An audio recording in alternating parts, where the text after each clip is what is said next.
ময়দা দিয়ে দারুণ একটি নাস্তার আয়োজন করলাম বন্ধুরা, আজকে চায়ের সাথে খাবার জন্যে বন্ধুরা।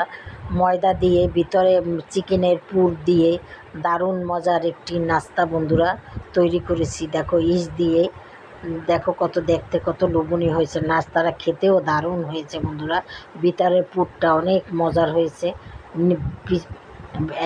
দুইটা লেয়ার দিয়েছি বন্ধুরা, মাঝখান থেকে আমি পুরটা দিয়েছি, দিয়ে এই নাস্তাটা তৈরি করেছি বন্ধুরা।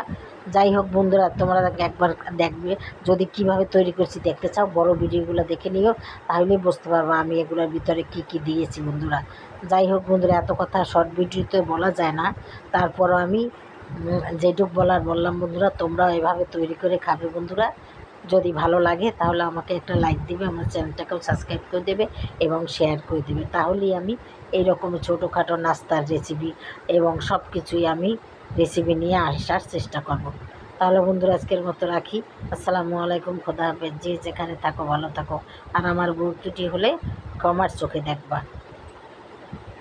আজকের মতো রাখি।